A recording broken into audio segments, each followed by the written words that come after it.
Okay, good morning and welcome to Mishna Yomi. Today we'll be finishing the ninth parak of Masechah Sheviis, preparing ourselves tomorrow to start the last and final parak of Masechah Sheviis.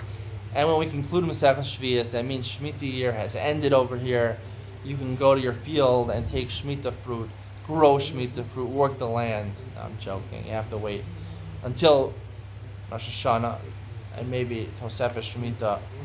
Well, tie those loose ends together, hopefully in the 10th parak. Chet, Mishna, we're doing Mishnayos Chet and Tet. Mishna Chet, Mishilo Peiro Sheviis, Vigia Shasabir, right? Shasabir comes. There's no more of that vegetable or that fruit in the field anymore. You have to mavire it.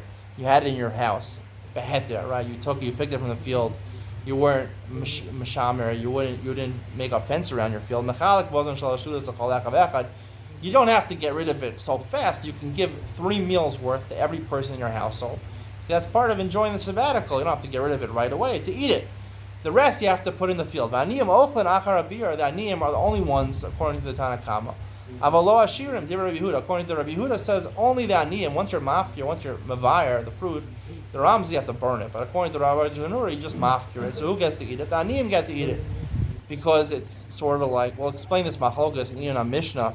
But the Ashirim don't get to eat according to Yehuda. Yosi Omer Echad Aniyim Echad Ashirim Ochlan Achar Abir. He says after you're mafkir, even if you're a rich person, you can go ahead and take the fruit back and eat it if you want. But it's available now to the Aniyim and the Ashirim. This machlokas will explain in a Mishnah. You're not going to want to miss it. We pass like Rabbi Yosi.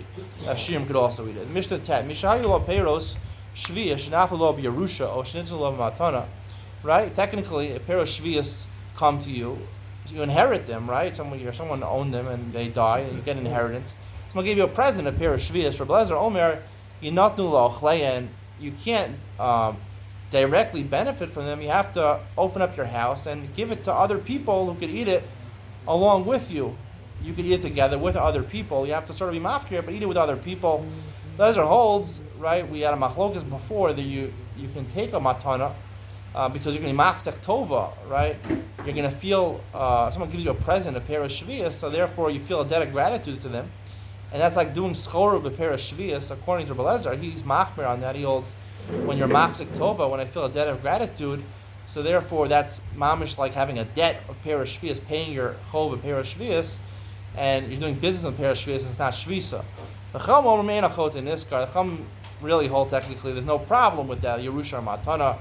Machzik Tova is not considered doing schora with Peres Sheviis, but they're saying even the divrei Belezer, how could you allow them? You have to be mafkir legamra. You can't eat it with other people because then you're a chota, you're a Machzik Tova, you're rewarded.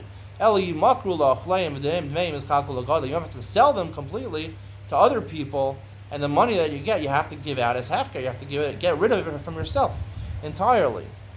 Now we're going to finish the parak. Ocham isas Sheviis ashlo churma chalasa chayav misa.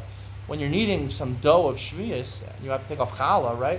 Don't think that challah does not apply to Peiro Sheviis because in some respects it is like hefker, and there's still, and also the Rav adds in also, I believe you do have to take off challah from hefker. I'm not sure about that, but there's a different thing that challah, if it becomes tameh, it's tuna sreifa. You have to burn it.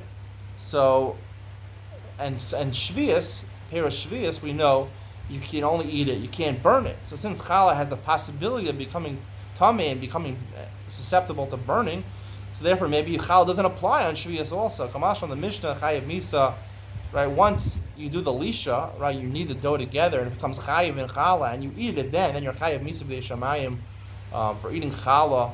You're eating challah and you're not a kohen, you can't eat that. Chayiv misa b'dei shamayim.